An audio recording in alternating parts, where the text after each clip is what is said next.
Howdy folks, and I hope your rocket cycles are fully functional wherever you are in collecting land. And welcome back to the channel for another 1/6 scale figure unboxing and review.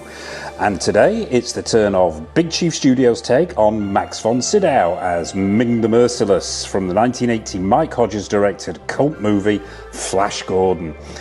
But before we dive in, I'd like to send a Mongo-sized shout out to everyone who supported the channel.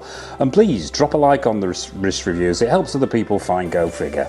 And if you haven't already, be sure to hit that subscribe button and bell notification icon so you don't miss any of the 1/6 scale news, views and reviews that we've got coming up. And trust me, there's a hell of a lot of it. So, Mr. Go Figure was a big fan of Big Chief Studios prior to them going belly up back in 2023, and as regulars to the channel will know, I have quite a lot of their figures in the collection, but one that has always eluded me, well until now, is Emperor Ming of Mongo.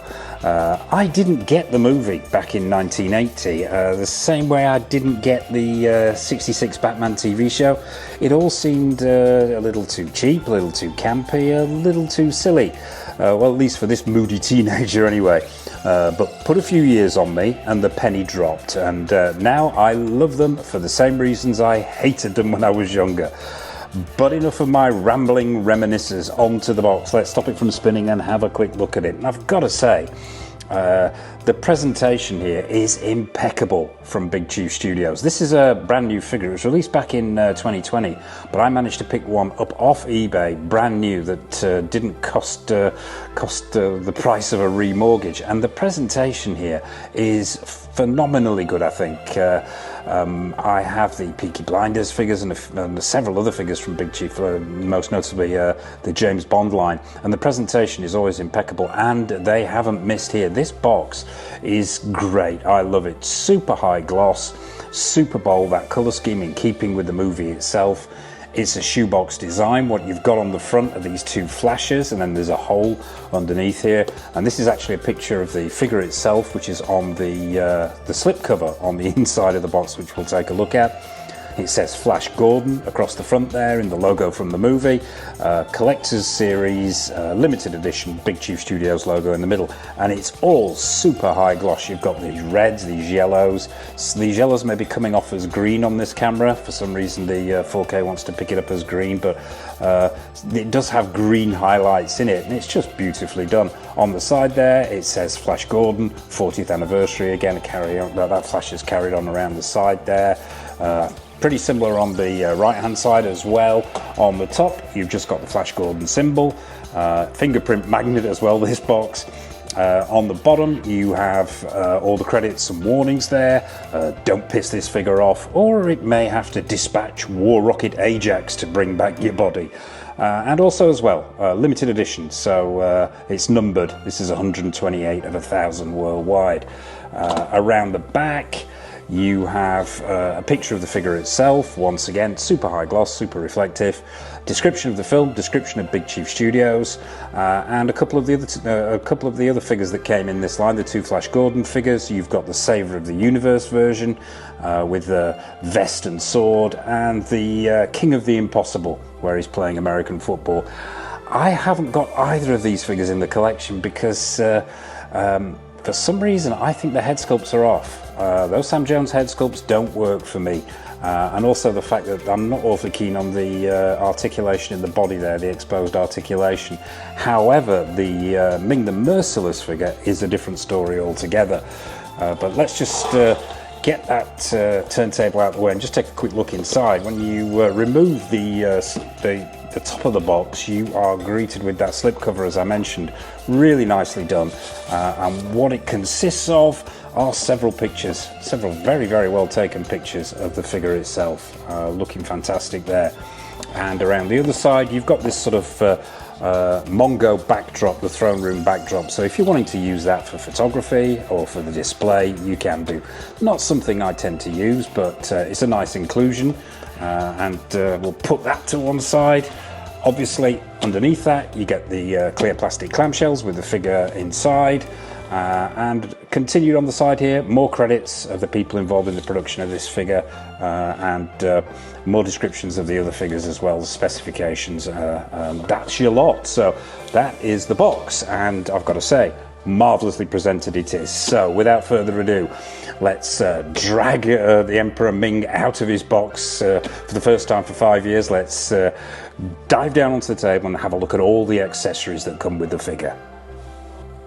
Okay folks, so seals broken and accessories out, and Mr. Go Figure being a complete spoon, forgot to mention the format.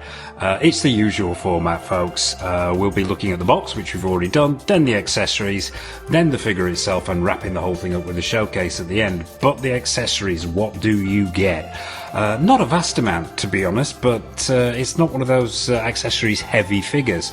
But we'll have a quick look at what does come in the box.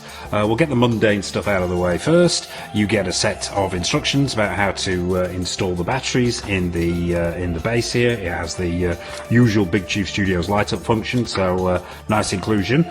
Also, you get this certificate of authenticity, which is nice to see Big Chief Studios popping this in. It's just card, but it's a nice high stock, and it's got a picture of the figure on the front there. It says Flash Gordon, Ming The Merciless, and just to certify that this is an authentic Big Chief Studios figure. So nice inclusion there. What else? Let's take a look at the hands. You know me and my hands. There's a pair already on the figure. We'll take a look at those hands when we bring it out, and you've got another 3 pairs here. So you've got 4 pairs of hands in total, a total of 8 hands, so a decent quantity to go at. And they are all these red gloved hands. Lovers of the red and gold colour scheme are going to love this figure. But yeah, let's have a close-up look, and these look pretty good to me. The sculpt looks pretty decent. Obviously you're not looking at fingernails or anything like that, because they're a gloved hand, but the paint applications to give it that sort of red leather look are very good. There's some creasing in the palms there. You've got that gold thread, which is nicely painted, which is running down the back of the hand and then going around that middle finger there and looping underneath, and the flexibility test as always. Not done that for a while. Soft to medium. I'd say a medium on these, so gripping shouldn't be an issue. So yeah, that's the open palm hand. You've also got a variety of other hands as well. You've got fisted hands, which are pretty much the same level of sculpt and paint application there. You've got this pointy finger hand, which is really nice to see, and it's got that Ming signet ring on there, which has been sculpted in, and that looks really good actually. I think they've made a very good job of that, Big Chief. You've got those gold paint applications on there, and then that red, I believe it's a stone in there. Not sure. Well, I mean, it's pretty well done, I've got to say, and yeah, pretty screen accurate. So yeah, that's the ring. Also included on all the other hands as well. All the left hands, you've got that ring as well. And yeah, maybe, I mean, this is the first time I've seen this figure. Underneath there, it's lost a bit of its gold paint application. Maybe the paint applications could have been a little bit more accurate. Looks like it's got a little bit lost in the red there, and around this side as well. So yeah, perhaps not the best paint applications on that ring, but I don't think it ruins the hand overall. I still think it's pretty effective. So yeah, open palm hands, as I mentioned, glove, fisted hands, pointing hands, all manner of hands. So we'll put the hands to one side. What else? Let's take a look at his sword. Comes complete with the Ming sword, all one piece of sculpted plastic. Pretty nicely done, this. Gold paint application on there is pretty matte, but that's, as I remember it, that's how it appeared in the film. You've got this design which has been sculpted in from the hilt all the way up the blade. The handle itself is done in red, and overall, yeah, pretty nicely done, and pretty screen accurate as far as I can tell. So that's his sword. He also comes complete with goblet. Once again, all one piece of sculpted plastic. It looks like it's been sculpted out of clear plastic, this, and then painted. You've got golds on there, you've got that deep red, you've got a green, and then gold again at the top there. So yeah, nicely done. And a useful little accessory to have. So that's the goblet. You get a we actually get 4 spare wrist pegs here, which is nice to see, in a little bag. So if you need those, they may come in handy. Hopefully we won't. And finally, the Big Chief Studio base. Now, regulars to the channel will know I am not the world's biggest fan of this base. It's not the base itself, it's sort of the light up feature, but we'll get to that. It's the usual story. It's sort of a circular plastic affair going on. It says Flash Gordon on the bottom there. You've got felt padded feet, which is great to see, and you've also got the battery compartment here. Phillips head screwdriver, small Phillips head screwdriver in there. Remove that screw, pop in 3 AAA batteries, and you activate the light up feature using this small switch here. And now it's pretty much standard this with the vast majority of Big Chief Studio figures. What makes this different is that continuation of that red and gold themes, which I just think it really works, and I like the fact that they've given it this paint job specifically for this figure. Deep red on the top there, obviously hole for the crotch grabber, which has also been painted gold, which is nice to see. And yeah, the light up feature itself, well, let's take a look at the nameplate. 90% of Big Chief Studios 1/6 scale figures come with this clear perspex nameplate. Well, it's sort of frosted nameplate, and you've got Ming the Merciless, Emperor of Mongo etched in there. And all you do is, once you've inserted the batteries, is slot that into the front there. Helps if you turn it on first. And it lights up. Now, I'm not sure how much of that light up feature is going to be caught by the cameras here. We're under some very heavy white LED lighting, so probably won't be able to see it at its best, but take my word for it, there are 4 LEDs at the bottom there, if the camera's catching that. And it's nice to see, actually. Normally the LEDs in these bases are white, but in keeping with that gold and red aesthetic, they've gone with a sort of gold coloured LED in there, and that light diffuses through here, and it's pretty effective if you're in slightly dimmer light than the ones that we're in at the moment here. The gripe I've got is that the light up feature is activated by a touch sensor. Oh, this one works. That's great to see. There's somewhere around the side here is a little sensor. I think they're on both sides. On this one it seems to be on the left. There it is. And if you just fiddle around and touch it, it will switch on and off, so you're not constantly having to flip the base over if you're wanting the light up feature. Not something I use in the display, but it's great in dim light, and if you're wanting to use it, it's there. So yeah, that's the base, and very nice it is too. So that's the accessory. So without further ado, let's bring out Emperor Ming himself, get him onto this rather nice base, onto the turntable, and have a close-up look at him. Okay folks, so here he is. It's Max Von Sydow, aka Ming the Merciless, out of the box, onto the stand and onto the turntable.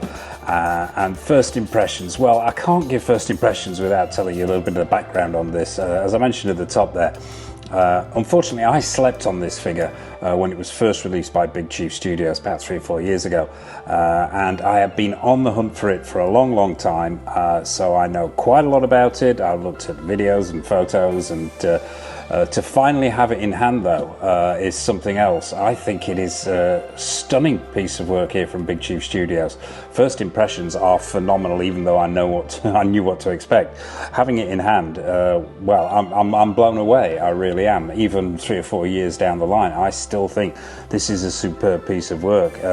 The outfit looks absolutely on point. The tailoring, it looks tailored within an inch of its life. There are so many layers going on here. We'll take a look at those when we get him off this stand, but the layering of this outfit, the accessories, yes, they're minimal, and I couldn't resist putting the goblet and the sword in hand. But it's just the tailoring looks next level, and that head sculpt, well, we'll get to that head sculpt, but it looks simply amazing. We will do as we always do though, before this turns into a gush fest. We will stop him from spinning, get him off this off the stand, and take a close-up look at him. Now, the first thing I noticed as well, getting him out of the box, is the heft of this figure. This is a really heavy guy. Now, I think a lot of this is down to the multiple layers we've got going on here. Let's get him close into camera so we can just take a look at the level of detailing in this outfit is superb. But before we get to the outfit, let's start at the bottom as we always do. He's got boots on. Now these boots are screen accurate. They're just painted to look like red leather. Obviously they're sculpted. There's some weathering on there if the camera's catching that. There's some black detailing on there. They've got those stacked heels. What I did notice straight out of the box is there is a little bit of looseness to the legs here. Now Big Chief Studios unfortunately aren't known for having the best bodies in the world, and there is a little bit of looseness in these legs if you're seeing that, and I noticed this straight away. Collectors will know when I do this. When you grab the body by the chest and give it a shake and you feel those legs wobbling, there's a little bit of that going on, a little bit of jankiness there, but it's not a deal breaker for me. We will try and peel back some of these legs. I don't want to disrobe him because this is a complex outfit. What you've got underneath, the pants themselves are this beautiful sort of silk material. It feels like silk. I don't think it is. I think what they've used here is a highly brushed cotton to give it that super sheen and shine. But it looks great. The proportions look on point. Let's check the articulation here. Yeah, I'm going to say straight from the get-go here, we've got some loose joints here. These aren't the most, these aren't the sturdiest of joints I've come across. A little bit loose there, that knee joint, but it'll go up to 45 degrees at the back there, as will the other one. This one is a little bit sturdier. It feels like it's there's a double joint there at the knee, so you'll get a decent amount of articulation out of it. The stitch work on these red pants is fantastic. I hope the camera's catching this. The 1/6 scale stitch work there, absolutely impeccable. There is not a loose thread to be seen on this entire figure, which is great. One thing I have noticed is these emblems, but we'll get to those emblems as we work our way up. Yeah, so the pants themselves are superbly done. Moving up now, he has a robe underneath the main robe, if that makes sense, and once again it's made of the same material as the pants, with these pleats in it, beautifully stitched, beautifully cut. The fall is fantastic. It's lined with this black material as well. It just feels fantastic in the hand and really, really well done. Another thing I did notice straight away, and that was just then when I was lifting that the robe up itself, is these two sections on the front here. Now these are made of plastic, these two gold circles with the stars in them, and it looks like they've just been stuck on. Now this has been sat in the box for what, 4 or 5 years, and it looks like they may be coming away a little if the camera's catching that. Looks like they've just been glued on, so yeah, maybe something to watch out for there. That might simply be an age thing and the glue deteriorating. They don't look sewn on to me. But yeah, they're screen accurate, and the paint applications on there are really nice. Moving up the robe itself, you've got this sort of belt affair going on, which is sculpted plastic with the gold and the red paint applications, and just the detailing on there is really nice. There's a texture to it which makes it incredibly tactile. Moving up, that red robe is continued right the way up to the top, and then you've got this huge emblem, which is sort of similar to the ones on the thigh area, but much bigger on the chest. Now that does feel like it's coming away a little bit, or it doesn't feel super secure. It's secure on this side, but on this side it's coming away ever so slightly, and I would suspect that's down to age. That's simply the glue and being sat in the box for a long period of time, if it is actually glued on. If I'm getting that wrong, correct me in the comments section. Over the top of the red robe itself is the second robe, the cloak almost, and wow, that is some amazing 6 scale tailoring there. A cotton material with that deep, vibrant red, and it is really beautiful to look at and to touch. It's lined with the same deep, bright red silky material that the rest of the outfit's made out of. Down the edges here you've got this gold effect edging going on, red and gold effect edging. How can I describe this? It's on the ends of the cuffs as well. Anybody who's owned an Exo-6 figure, a Star Trek figure, will know this kind of textile technique is one that they use for their figures to around the edges of the wrist areas, the cuffs. And it's something that the Exo-6 uses a lot. I would say exercise caution. I've not had any issues with it straight out of the box, but I am really wary that this kind of material has a tendency to flake, and I don't know whether it's whether it's embossed onto the material itself, but it can flake, so caution required when handling this. The outer robe itself around the arms is wired, which is great to see. All this section down here is wired, so you can muck about with this to your heart's content. I was a little bit concerned at first that which part was up and which part was down when it came straight out of the box, but it's got these plastic almost cuff areas on these enormous cuffs themselves, which sort of indicate where the top is, so you don't get too confused. But yeah, on top of the actual outer robe itself as well, you've got this this neck piece. Now I'll just swing this around the back so you can see this. We'll actually angle him down a little bit. Now there are two separate pieces here, which are just resting, I'd say resting. One piece is resting on top of around the neck. The other is actually attached to the outer cape itself. You've got these sort of gold V's, these gold shoulder pads, if you will, with the same detailing that you see around the front there. The neck piece itself is red with a gold edging, all sculpted plastic and all really well done. Screen accuracy is absolutely nailed on here, and this outfit is a thing of beauty. Let's take a look at the head sculpt. Let's get him up close. Let's get him right into camera. I'm going to have to lift the camera up a little bit here while holding him with one hand. See if we can't get him as close in as possible. And it was this head sculpt that really sold me, and I think even 3 or 4 years down the line, I think Big Chief Studios have absolutely nailed this one on. I think it's superb. The likeness to Max Von Sydow is scary. It really is. You've got that completely bald head there. The cranium itself has got some lumps and bumps in it. It's not perfect. There's no real visible seam line in there, which is great to see. The paint applications and skin texturing are very good. If I had one complaint here, I would say those eyes could be a little bit more glassy. They are a touch matte. They are the right colour, but they are a little bit matte. We're not looking at, say, in art or hot toy standards of eyes there. So the light really doesn't play off them. And I like it when eyes have been painted so you get that glassy effect and the light plays off them, adds to that sense of realism. But overall, I think that is a great head sculpt for its time. And for a small, independent, UK-based company, I think this is some excellent work. That beard is completely screen accurate with that droopy moustache. The paint applications in that beard are pretty good. They've even put a painted 5 o'clock shadow almost so it can blend into that chin area. If you get a little bit too close, you can see where the join line is, where it's been glued to the chin rather than sculpted into the head itself. But overall, I mean, you'd have to be super close to spot that. I think overall, from any angle there, that is absolutely Max Von Sydow as Emperor Ming. So I think that's covered everything. Let's just, I want to test the articulation of the upper body, but I'm a little bit loath to do so.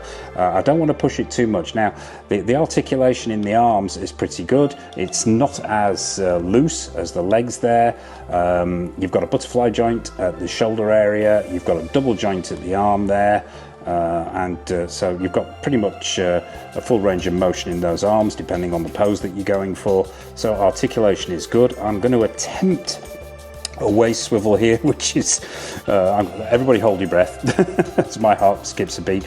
There is a certain amount of movement in the waist there and a little bit of an ab crunch, but obviously this is super restricted simply by all the layers of clothing you've got going on. The legs themselves at the waist will come out to the sides, and there's a small amount of forward and backward motion going on there as well. Not a huge amount, but as you can see, they will come out. But this isn't a figure really for dynamic posing. This is more a figure for that vanilla, that museum pose. Let's pop him back on the stand and go in for final thoughts on this guy. Let's get him back on there. Now, final thoughts. Now, I'm going to try and be as subjective as possible on this guy, which I don't think is going to be that easy, to be honest with you, particularly considering that he has been on my wish list for so long, and now to finally have him in front of me, I am blown away. I think it's a cracking piece of work. from Big Chief Studios, and just a real shame that they ceased to trade, unfortunately, because I think they had a bright future ahead of them, especially with the licenses that they've got. So yeah, final thoughts on this guy. Well, accessories, well, they're meager. Let's get him balanced properly. They're a little bit on the meager side, but I think they do the job. You've got the goblet, you've got the sword, and there's not much else really that goes with this figure. You've got a nice selection of hands to go at there, so that's good to see. What really sets this figure apart from me is the tailoring and that head sculpt. I think the outfit is some of the best work I've seen in 1/6 scale tailoring ever.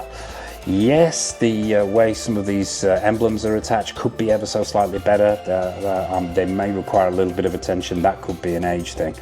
But the stitch work, the materials used, the screen accuracy, absolutely fantastic. The head sculpt, yes, the paint applications maybe on the eyes could be a little bit better, but on the whole, I think that is an absolutely phenomenal head sculpt. So really, downsides, yeah, those eyes could be painted slightly better, and the certain jankiness in those legs, the body could have been slightly better as well. But on the whole, I think a spectacular piece from a small company, and I'm so pleased to have it in the collection. I think it's a real showstopper. It's going to get a shelf of its own. I think eyes are going to be drawn to this in the collection. I think it really is a phenomenal piece of work, even 3 years down the line. So there you have it, folks. That is Ming the Merciless, courtesy of Big Chief Studios, a score. This is a tough one because, as I say, it's been on my hit list for a long time. It's a bit of a personal grail, so I can't be 100% subjective. I'm going to take points off for the paint applications on that head sculpt around the eyes, and I'm going to take a little point off there for that jankiness in the legs. The body could have been slightly better, but. So I'm going to give this a 9. I'm taking a 0.5 off for the paint on the eyes and a 0.5 off for the jankiness of the legs. So I'm going to give you a 9, maybe an 8.5. 8.5 or a 9. 9 feels comfortable. It's my show. I'm going to pick the score. So there you have it, folks. It's a 9 for Max Von Sydow as Ming the Merciless. What are your thoughts on this piece? What are your thoughts on the movie? What are your thoughts on Big Chief Studios and what happened to them? What are your thoughts on anything at all? Please drop a comment in the comment section below. Nothing is off menu, and I'd be fascinated to hear your take. And I suppose all that remains for me to say, what's coming up on the channel? Well, as far as new 1/6 scale figures are concerned, we have reviews coming up for figures from Hot Toys, In Art, Exo6, Caustic Plastic, Susu Toys, Present Toys. This, of course, is all tariffs willing, but we won't go there. We've also got more episodes of Grail or Fail, more episodes of Don't Make Me Choose, more showcases, more best-ofs. So, as I said at the top there, please hit that subscribe button and bell notification icon so you're not missing anything. I suppose all it remains for me to say, from myself, from Ming the Merciless, take care of yourselves, happy collecting, and it's over to the showcase.